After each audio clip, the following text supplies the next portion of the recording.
Joke. So this month we've been talking about power tools, and we've talked about the fact that if you're going to cut a piece of wood, it's easier to do it with a power saw than it is with a hand saw. And just like we have power tools in our shops, in our craft rooms, we have power tools to use in life. And we've talked about the power of enthusiasm. We talked about the power of placing our faith in God and faith in the good. And we've talked about being plugged in, entrusting our lives to God. And I'm supposed to talk, or I plan to talk, about the power of a grateful heart. But when Deborah asked me what was I going to talk about, I didn't say that. Because I had an itch, and it's the power of forgiveness. So, some reason the topic of forgiveness kept coming up in my mind, and I know it's because I have some work to do. Every prosperity class we teach has a section, a lesson on forgiveness. Because whenever you and I are holding on to anger and resentment and bitterness and judgment, we are blocking the flow of God's good in our life. That blocked energy shows up as not enough money, not enough health, not enough love, not enough harmony. Maybe it shows up as too many bills, an extra car repair, the refrigerator goes out, illness, discord. Staying plugged into source and using all those tools is great. But when we're holding a judgment, anger, or resentment, we're short-circuiting the power.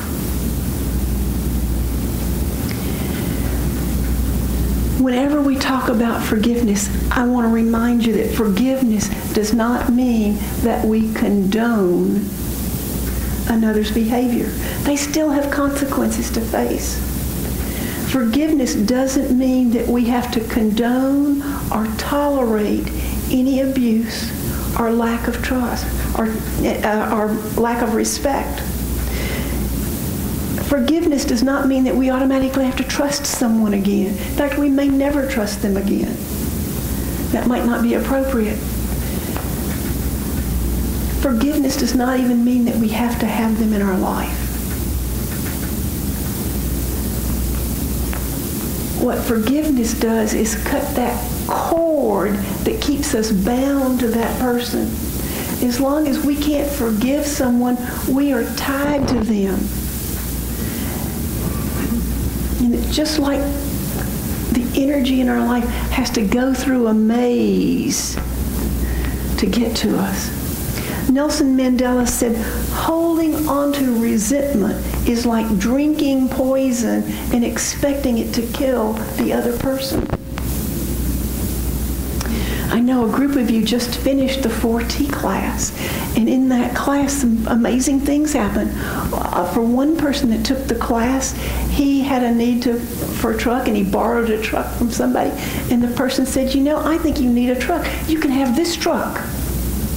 And he thought, oh my gosh, this gives me another vehicle that's going to raise my insurance rate. And when he called and talked to his insurance company, he found out they had him rated in a wrong way, and his insurance went down with the extra vehicle.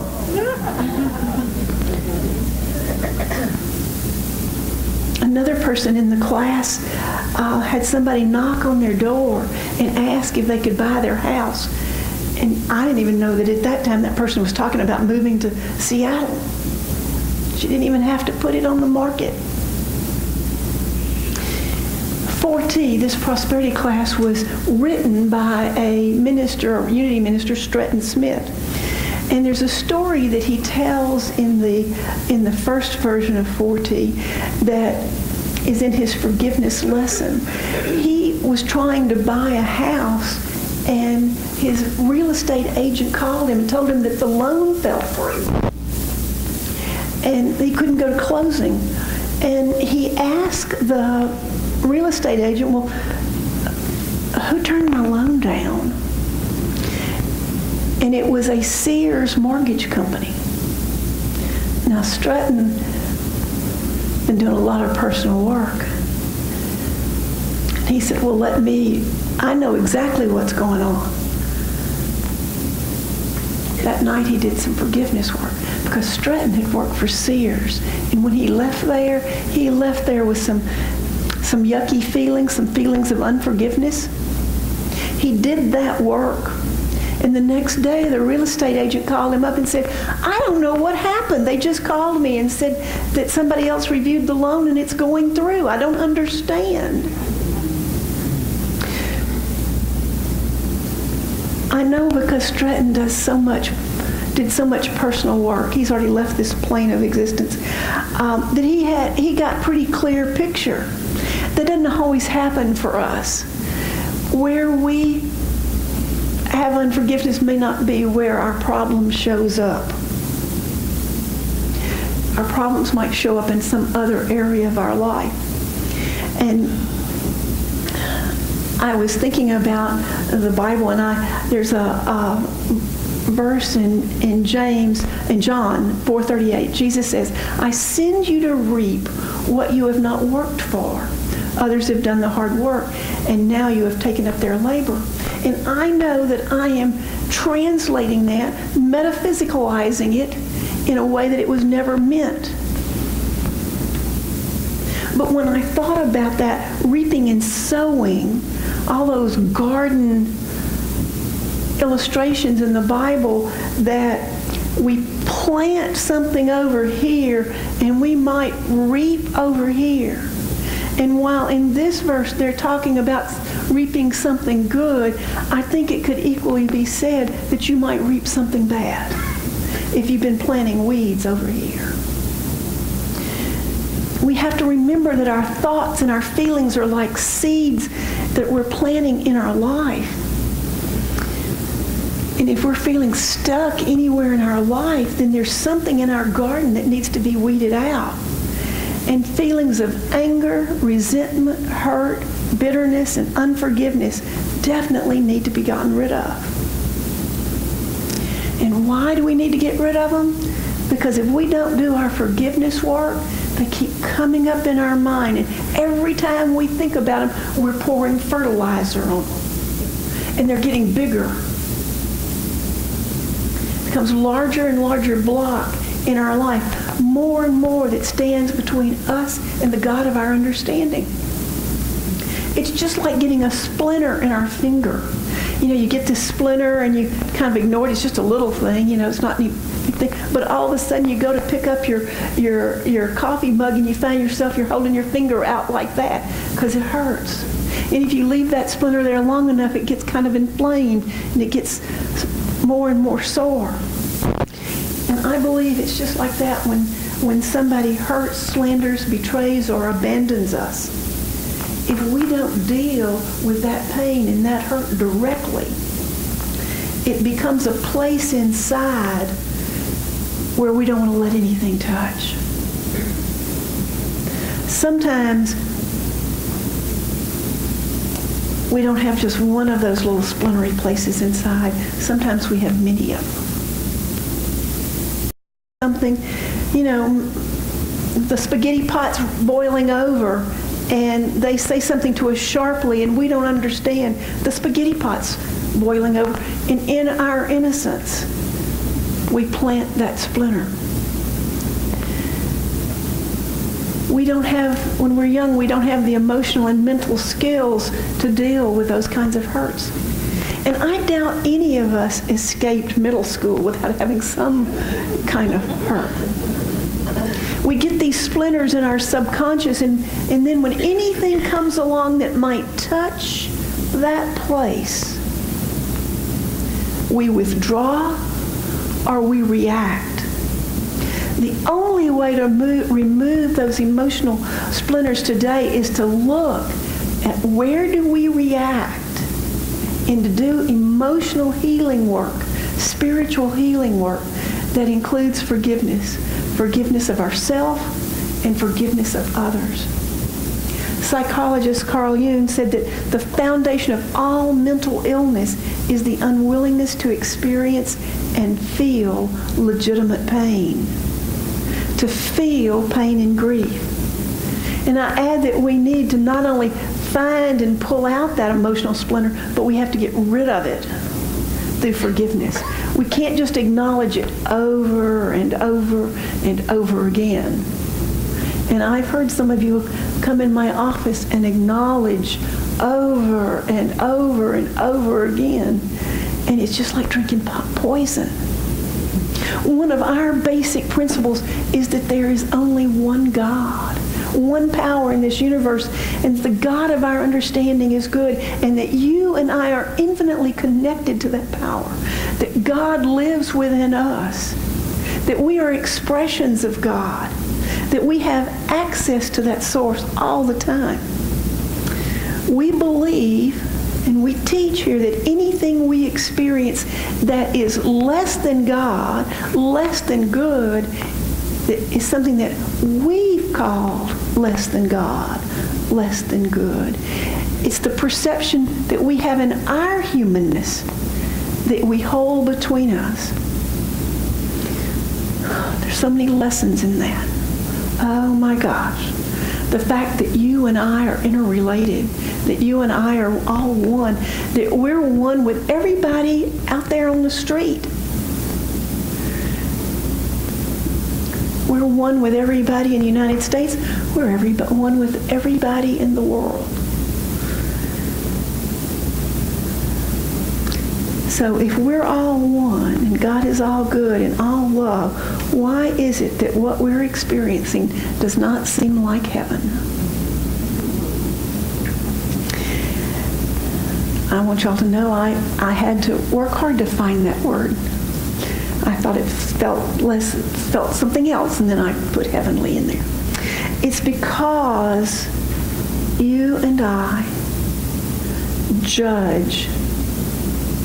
We judge things and we judge people as bad or less than. And as long as we're doing that, we're setting ourselves up to experience hell right here on earth. And where does all that judgment come from? It doesn't come from God. Judgment comes from that lesser mind of men and women, not from the mind of God. Jesus said, "Neither do I condemn you. Go and sin no more." Metaphysically, he was saying, you're not judged or punished. It's up to you not to do anything that would separate you from Source, not to do anything that would separate yourself from God. And so as I was writing this lesson and wondering why I had to do it, I realized I'd been judging other people. I'm standing up here talking to you because I am upset about other people's judgment. I was judging other people's judgment. Ooh, judging the judger. Oh my God. So I had to do this lesson because I'm the one at fault. But guess what? I don't think I'm alone.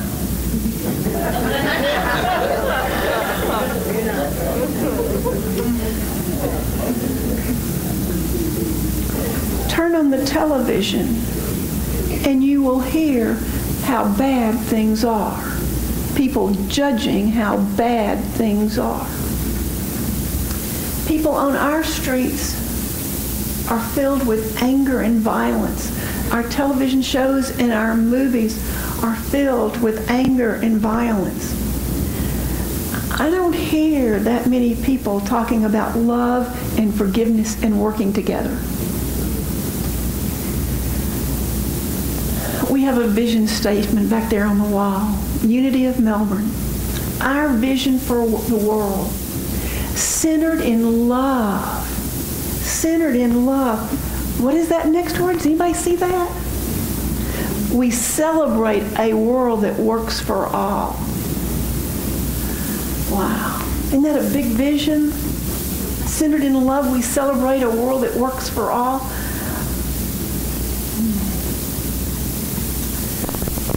I want that. And so what I realize is that I have to do my part. I've got to quit judging other people. I've got to quit judging other people's judgments. I have to stop judging others. God doesn't judge, so neither should I. And guess what? Neither should you. Every time we expect another human being to do or be differently or better or whatever, then we're holding them up to a higher standard than we're holding ourselves. The minute we judge another person as bad or less than, then we're the ones that need forgiveness. The minute we judge another person, we are depleting our own self of all that is lovely and beautiful.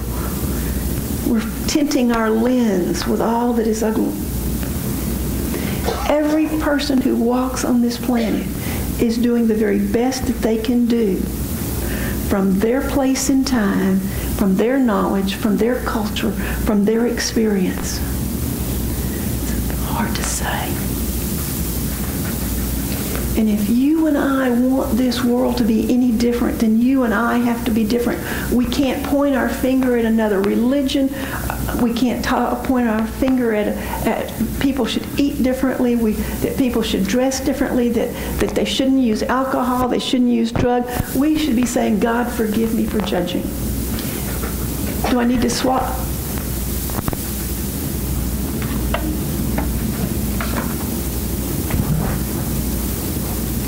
And yes, that means I have to ask my husband, my sweet husband, Gerald, for me to forgive him for judging him about smoking. I've said a lot of words. And so now my talk has gone to meddling in my own life, not just yours. Jo Berry, a woman whose father was a member of the British Parliament. And he was killed by an IRA bomb in 1994. And after his death, his daughter Jo felt that blaming and becoming bitter would not do her any good. So she asked for an appointment with Patrick McGee, the man who was the bomber. After an intense 3-hour conversation, they agreed to continue their conversations and meetings. And eventually they became friends. Jo came to realize that if she had lived his life, she indeed might have done what he did. And in turn, he became to realize how many innocent lives and victims he had created by his violence. Both of them were profoundly changed. On October 2nd, in 2006, Charles Roberts held 15 girls captive inside an Amish schoolhouse, armed with 3 guns and a twisted sense of vengeance toward God for allowing his newborn daughter to die 9 years prior. He opened fire and killed 5 of the girls. In spite of this tragedy, the Amish community, including the parents and siblings of the girls that were murdered, went to his funeral. They comforted his wife. They offered to support her financially. That's forgiveness. There was a Unity Church that I went to visit not long ago that's located in a very conservative area of our country. And this church and the church's minister have been very vocal about women's rights, about the right to choose. His church were very public in their support of the victims of the Orlando Pulse shooting. They posted signs welcoming the LGBTQI community to their church. And so one Sunday morning, there were people picketing their church. And when the minister was asked, was he angry? Here's what his response was. And I just hope that I can grow to be this kind of minister. He said, I have no more right to be angry at them than I have a right to be angry at the child that just stepped on my foot. They do not know what they do. Wow. For there to be peace on earth, you and I have to stop judging others, and whenever we do, we have to forgive ourselves and others. There are many practices out here to help us forgive. I could talk for another hour. Instead, I made a handout. Two-sided, 8-point little print. Just one of the prayers on here.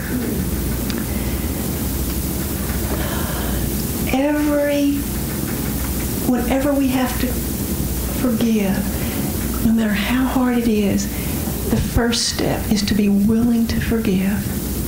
And the prayer is, while I don't know how, I am willing to forgive. Please, God, show me the way. Maybe we start with, while I don't know how, I am willing to be willing.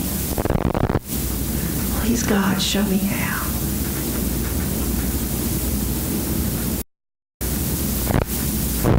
At the end of the last service, someone came up to tell me about a movie. And in the movie, the character was asked, how could he be so loving and forgiving when he had been so mistreated? And he said, being bitter is lots of work. You have to get up every day and make that decision to be bitter every day for the rest of your life. But you only have to forgive one time, and it's so much less work. Forgiveness is a huge power tool. It is not a weakness. It is the ultimate sign of character, courage, and strength.